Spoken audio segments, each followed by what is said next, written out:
Welcome to TV 999 news. ఇక వార్తల్లోని వివరాలు చూద్దాం.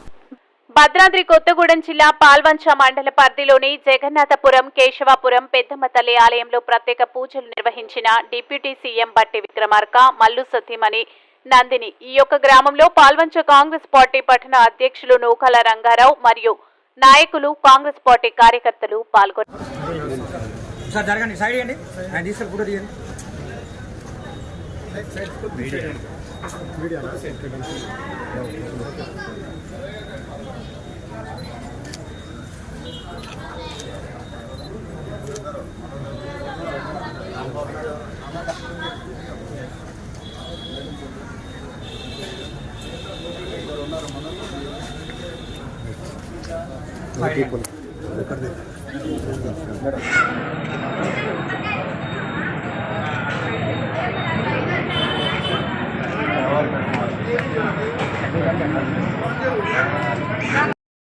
మరిన్ని వివరాల కోసం చూస్తూనే ఉండండి టీవీ 999 న్యూస్.